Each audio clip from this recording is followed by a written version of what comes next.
Nakatanggap ako ng sulat mula sa amin. Nakalarawan doon ng marami kong alaala.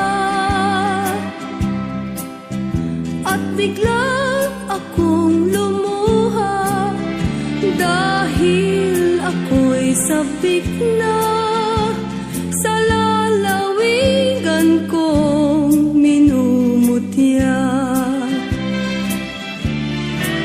Naghihintay pa rin ang irong ko dun sa amin.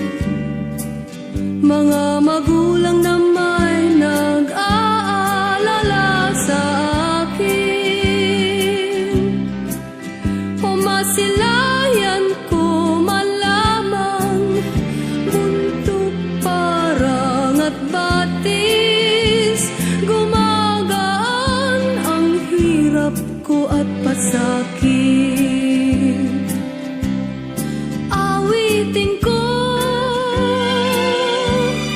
awitin ko'y makauwi na sa duyan ng aking kamusmusan.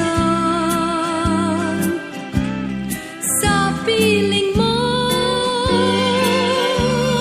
Sierra Madre,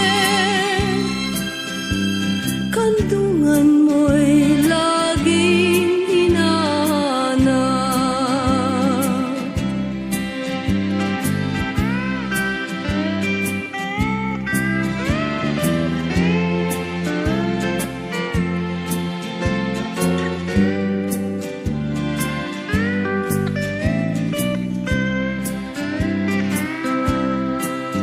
Ano kaya ang gagawin ko ngayong wala na?